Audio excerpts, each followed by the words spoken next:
తిరుమల శ్రీవారిని పలువురు ప్రముఖులు దర్శించుకున్నారు. ఉదయం వీఐపీ బ్రేక్ టైంలో BJP Telangana state chief Ramachandra Rao, AP మాజీ మంత్రి కారుమూరి నాగేశ్వరరావు, సినీ నటుడు విక్రమ్ ప్రభు స్వామివారికి మొక్కులు చెల్లించుకున్నారు. దర్శనం తర్వాత వీరికి రంగనాయకుల మండపంలో ఆశీర్వచనం అందించారు పండితులు. తెలుగు రాష్ట్రాల ప్రజలు సంతోషంగా ఉండాలని శ్రీవారిని మొక్కుకున్నట్టు చెప్పారు రామచంద్రారావు. స్వామి వెంకటేశ్వర స్వామి గారి దర్శనం కోసం ఇక్కడ రావడం జరిగింది తిరుపతికి.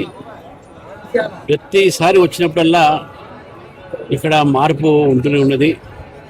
మరి కొత్త బోర్డు వచ్చిన తర్వాత కూడా చాలా మార్పులు జరిగినాయి. చక్కగా మెయింటైన్ చేస్తూ ఉన్నాను. ప్రసాదం కూడా అదే టేస్ట్ ఇస్తూ ఉన్నాను.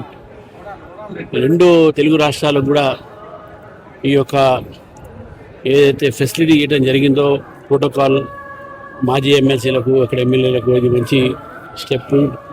ఇప్పుడు ఉన్నటువంటి కూటమి ప్రభుత్వం తీసుకున్నటువంటి మంచి నిర్ణయం. దాన్ని మేము స్వాగతిస్తున్నాం. వెంకటేశ్వర స్వామి యొక్క అనుగ్రహం రెండు రాష్ట్రాల మీద, దేశంలో ఉన్న ప్రజల మీద ఉండాలని చెప్పేసి కూడా కోరుతూ, మరి రెండు రాష్ట్రాలు తెలుగు రాష్ట్రాలు అయినప్పటికీ మన మనసులు మాత్రం ఎప్పుడు కలిసే ఉంటాయి. భౌగోళికంగా